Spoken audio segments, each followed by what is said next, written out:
മാം ഇന്ന് ഡേ 5 ആണ്. എന്താണ് നമ്മുടെ ഒരു പ്ലാൻ? നമുക്ക് ഇപ്പോ നല്ല വൃത്തിയായിട്ട് സെറ്റ് ആയിട്ടുണ്ട്. Okay, so what has to be done, നമ്മൾ 5 മണിക്കോ പ്രസ് റിലീസ് കറക്റ്റായിട്ട് കൃത്യമായിട്ട് കൊടുക്കുന്നുണ്ട്. നെക്സ്റ്റ് അടുത്ത 7 മണിയാകുമ്പോഴത്തേക്ക് 6 o'clock എല്ലാ ഫോഴ്സസും അവർ ചെയ്ത കൈകാര്യങ്ങളും എന്താണായിരുന്നു, ഇന്നത്തെ ആക്ഷൻസ് എന്തായിരുന്നു, വേറെ എന്തെങ്കിലും ഇംപ്രൂവ്മെന്റ്സ് വേണോ, അതിന്റെ ഒരു കൃത്യമായിട്ടുള്ള ഒരു ഫീഡ്ബാക്ക് എടുത്തിട്ട് നമ്മൾ 7 o'clock ആകുമ്പോഴത്തേക്ക് ക്യാബിനറ്റിന്റെ സബ് കമ്മിറ്റി നമ്മൾ ഇവിടെ കൂടുന്നുണ്ട്.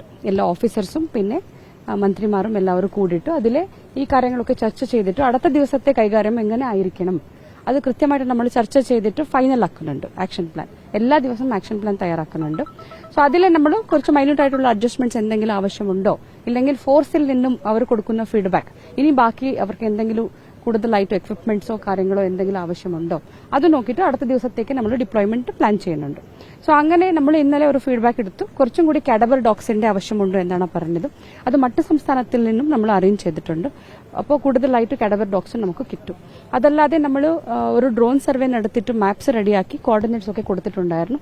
അത് ഇന്നലെ കുറച്ച് അവർക്ക് ഹെൽപ്പ് ആയിട്ടുണ്ട്. സോ എവിടെയൊക്കെ വീടുകൾ ഉണ്ടായിരുന്നു ആ സ്ഥലത്തിൽ കൃത്യമായിട്ട് അവർ സെർച്ച് ഓപ്പറേഷൻസ് നടക്കുന്നുണ്ട്. സോ അങ്ങനെ ഇന്നലെ നമുക്ക് 14 ബോഡിയാണ് കിട്ടിയത് ഇവിടെ. സോ 210 ആണ് നമുക്ക് ഇപ്പോൾ നിലവിലെ ഡെത്ത് ടോൾ. അതല്ലാതെ ബോഡി പാർട്സും കൂടി ഉണ്ട്. ഇന്നലെ നമ്മൾ അൺക്ലെയിംഡ് ആയിട്ടുള്ള 3 ബോഡീസ് എല്ലാ ഗൌരവങ്ങളും സ്റ്റേറ്റ് ഹോണറിനെ കൂടെ നമ്മൾ ക്രിമേഷൻ ചെയ്തു കൽപ്പറ്റ മുനിസിപ്പാലിറ്റിയിലുള്ള പൊതുശ്മശാനത്തിൽ. സോ അങ്ങനെ വളരെ നന്നായിട്ട് ഗംഭീരമായിട്ട് കാര്യങ്ങൾ പോകുന്നുണ്ട്.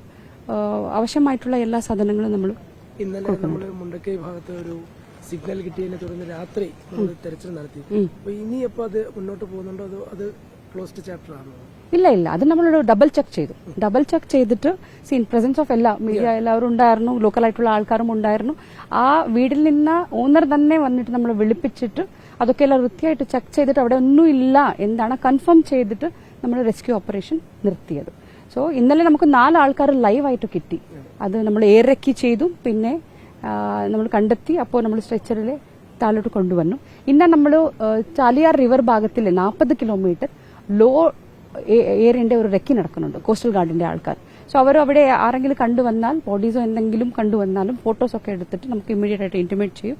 നമ്മൾ അവിടെ നിന്ന് ഇവാക്യുവേഷൻ ചെയ്യുന്ന സംവിധാനം നമ്മൾ ചെയ്യും. സോ ഇങ്ങനെ എല്ലാ പല ഇതിലും ലോക്കലായിട്ടുള്ള ആൾക്കാരുടെ ഇന്റലിജൻസും പിന്നെ നമുക്ക് ആവശ്യമായിട്ടുള്ള ടെക്നോളജിയും അതെല്ലാം വെച്ചിട്ട് നമ്മൾ വളരെ നല്ല രീതിയിലാണ് കാര്യങ്ങൾ ചെയ്തുകൊണ്ടുള്ളത്. 6 സോണുകളായി തിരിച്ചാണല്ലോ പരിശോധന. അത് എത്ര പെർസെന്റേജ് കംപ്ലീറ്റ് ചെയ്തിട്ടുണ്ടാവും? പെർസെന്റേജ് അല്ല, നമുക്ക് ഈ 6 സോണുകളിലും ഇപ്പോഴും കണ്ടിന്യൂ ചെയ്യുന്നുണ്ട്. ഡിപ്ലോയ്മെന്റിന്റെ നമ്മൾ അഡ്ജസ്റ്റ്മെന്റ് ചെയ്യും. സോ ഇപ്പോൾ ഒരു സ്ഥലത്തിൽ പോയി കഴിഞ്ഞാൽ അവർ ഒരു സാനിറ്റേഷൻ പ്രക്രിയയാണ് അവർ നടക്കുന്നത്. സോ അവിടെ എന്തൊക്കെ ഉണ്ടായിരുന്നു അവരെല്ലാം വൃത്തിയാക്കിയിട്ട് നോക്കൂ എവിടെയെങ്കിലും നമുക്ക് കിട്ടാൻ ചാൻസ് ഉണ്ടോ. സോ അങ്ങനെ കിട്ടുന്ന ഫീഡ്ബാക്ക് അനുസരിച്ചിട്ട് നമ്മൾ അടുത്ത ദിവസത്തേക്ക് ഡിപ്ലോയ്മെന്റ് നമ്മൾ ചെയ്യും. കൂടുതൽ കെടാവർ നായകൾ വേണമെന്ന് പറഞ്ഞല്ലോ. നിലവിൽ 10 ഉണ്ട്. ഇനി എത്ര വേണമെന്ന് നമ്മൾ ആവശ്യപ്പെട്ടുള്ളൂ? എത്ര ആയിരിക്കും ഇനി വരിക? ഇനി നമ്മൾ അടുത്ത കർണാടകയിൽ നിന്നും വരുന്നുണ്ട്, തമിഴ്നാട്ടിൽ നിന്നും രാവിലെ എത്തിയിട്ടുണ്ട്. പിന്നെ അടുത്ത ബാക്കിയുള്ള എല്ലാ ഡിസ്ട്രിക്ട് സ്റ്റേറ്റ്സിലും നമ്മൾ റിക്വസ്റ്റ് കൊടുത്തിട്ടുണ്ട്. സോ ആക്ച്വലി നമുക്ക് 16 മതിയാവും. സോ അത്ര നമ്മൾ വൈകുന്നേരത്തേക്ക് നമ്മൾ ഏർപ്പാടാക്കും. അതെ, ഡ്രോൺ ഓൾറെഡി നമുക്ക് നടത്തിയല്ലേ, നമ്മളൊരു ഡ്രോൺ സർവേ നടത്തി. ആ പരിശോധന ഇന്ന് നമുക്ക് ടീം വരുന്നുണ്ട്. യെസ്, പിന്നെ എയർലിഫ്റ്റ് ചെയ്തിട്ടുണ്ട് ഒരു സാധനം, അത് വൈകുന്നേരം ആകുമ്പോഴത്തേക്ക് എത്തുമായിരിക്കും. സോ എല്ലാ ടെക്നോളജി ഉൾപ്പെടുത്തിട്ട് അവൈലബിൾ ആയിട്ടുള്ള എല്ലാ സംവിധാനങ്ങളും കൂടെയാണ് നമ്മൾ കൈകാര്യം ചെയ്യുന്നത്. യെസ്, മിസ്സിംഗിന്റെ ഇതുവരെ 218 ആണ്. സോ അത് ഇപ്പോ നമ്മൾ മനസ്സിലാക്കിയത് നമ്മൾ വാർണിംഗ് കൊടുത്തിരുന്നു അല്ലേ, അപ്പോൾ തന്നെ കുറച്ച് ആൾക്കാർ ബന്ധുക്കളൊക്കെ വീട്ടിലൊക്കെ പോയിട്ടുണ്ട്. സോ അതും കൂടി നമ്മൾ കണക്കിലെടുത്തിട്ടാണ് ഒരു നമ്പർ നമുക്ക് പറയാൻ പറ്റും. സോ ആ ഒരു ഇതിന് വേണ്ടി ഒരു സ്പെഷ്യൽ ടീം ഞാൻ നേരത്തെ പറഞ്ഞ പോലെ അവർ ഇതൊക്കെ എല്ലാ കാര്യങ്ങളും നോക്കുന്നുണ്ട്. ഇവിടെ എത്ര റേഷൻ കാർഡ് ഉണ്ടായിരുന്നു, ഇവിടെയുള്ള ഇലക്ട്രിക് കണക്ഷൻസ് എത്ര ആയിരുന്നു, പിന്നെ ഒരു ശുചിത്വ മിഷന്റെ ഒരു ആപ്പ് ഉണ്ടായിരുന്നു. സോ അതിൽ എത്ര ആൾക്കാർ രജിസ്റ്റർ ചെയ്തിട്ടുണ്ടായിരുന്നു, നമ്മൾ സ്ഥിരമായിട്ട് താമസിക്കുന്ന ആൾക്കാർ എത്രയായിരുന്നു, പിന്നെ ക്യാമ്പിൽ എത്ര ആൾക്കാർ പോയിട്ടുണ്ട്, ബന്ധുക്കളുടെ വീട്ടിൽ ആരെങ്കിലും പോയിട്ടുണ്ടോ, ഒരു ക്യാമ്പിലും പോയിട്ട് ആൾക്കാരുടെ അടുത്ത് നമ്മൾ സംസാരിക്കുന്നുണ്ടോ, അപ്പൊ നിങ്ങളെ അയൽവാസികൾ ആരെങ്കിലും മിസ്സായിട്ടുണ്ടോ. സോ അങ്ങനെ ഒരു നല്ല സിസ്റ്റമാറ്റിക് ആയിട്ട് നമ്മൾ കൈകാര്യം ചെയ്യുന്നുണ്ട്. ഇനി ഈ ഒരു ക്ലൈമറ്റിന്റെ അവസ്ഥ എന്താ?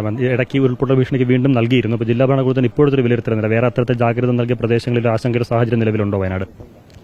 അത് വൾനറബിൾ ആയിട്ടുള്ള പോയിന്റ്സ് നമുക്ക് വയനാടിന്റെ സ്വഭാവം നിങ്ങൾക്ക് എല്ലാവർക്കും അറിയുന്നതാണ്.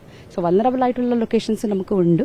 അവിടെ നമ്മൾ ആൾക്കാരെ ഇവാക്യുവേഷൻ ചെയ്തിട്ട് 10,000-ലധികം ആൾക്കാരാണ് ഇപ്പോൾ നിലവിലെ ക്യാമ്പിലുള്ളത്. പിന്നെ പൊതുവെ അവർക്കും ഇങ്ങനെ ഒരു ഭയാനകമായിട്ടുള്ള ഒരു സിറ്റുവേഷൻ കാണുമ്പോൾ അവർക്കും ഒരു ഇതാവും. ഓക്കെ, അങ്ങനെ ഒരുപാട് പാനിക് കോൾസും നമുക്ക് വരുന്നുണ്ട്. അത് നമ്മൾ ഒരു special team district emergency operation ഇതിൽ ഇരുന്നിട്ട് അവർക്ക് പറഞ്ഞു കൊടുക്കുന്നുണ്ട്. എവിടെയാണ് വൾനറബിൾ അവിടെ മാത്രം നമ്മൾ ആൾക്കാരെ മാറ്റി പാർപ്പിക്കുന്നുണ്ട്. സോ ഇമ്മീഡിയറ്റ് ആയിട്ട് നമ്മൾ ആക്ഷൻ എടുക്കുന്നുണ്ട്. നവോദയ സ്കൂളിലെ ഇങ്ങനെ കോൾ വന്ന് നമ്മൾ പോയിട്ട് ഇന്നലെ ബാക്ക് സൈഡിലെ കുറച്ച് മണ്ണിടിച്ചിൽ ഉണ്ടായിരുന്നു. ഇമ്മീഡിയറ്റ് ആൾക്കാരെ നമ്മൾ മാറ്റി പാർപ്പിച്ചു. അവിടെ അടുത്തുള്ള MRS പൂക്കോടിലെ അതേ സോണിലെ വരുന്നതാണ്. അപ്പോൾ ഇമ്മീഡിയറ്റ് നമ്മൾ MRS കനിയമ്പട്ടലിലേക്ക് കുട്ടികളെ മാറ്റി. അപ്പോൾ മാക്സിമം ആയിട്ട് നമ്മൾ എല്ലാ കാര്യങ്ങളും ശ്രമിക്കുന്നുണ്ട്. ഒരു കാര്യം കൂടി, എപ്പി സെന്ററിൽ നിന്ന് ഇനി എന്തെങ്കിലും ഒരു ബുദ്ധിമുട്ടുണ്ടാവാനുള്ള സാധ്യതയുണ്ട്? ഇല്ല, അങ്ങനെ ഒരു സാധ്യത നമുക്ക് ഒരു ഇൻഫർമേഷനും കിട്ടിയിട്ടില്ല. നമ്മൾ എല്ലാ ദിവസം രാവിലെ 10 മണി കേരള സ്റ്റേറ്റ് ഡിസാസ്റ്റർ മാനേജ്മെന്റ് അതോറിറ്റിന്റെ മീറ്റിംഗ് നമ്മൾ നടക്കും. സോ അതിൽ നമുക്ക് എല്ലാ കൃത്യമായിട്ടുള്ള അലേർട്സും from state itself chief secretary തന്നെ അതിൽ നമുക്ക് നേരിട്ട് ഡയറക്ഷൻസ് തരും. സോ അതിലെ എല്ലാ കാര്യങ്ങളും നമ്മൾ വിശദമായിട്ട് ചർച്ച ചെയ്യുന്നുണ്ട്. അതിനാവശ്യമായിട്ടുള്ള നടപടികളും നമ്മൾ എടുക്കുന്നുണ്ട്.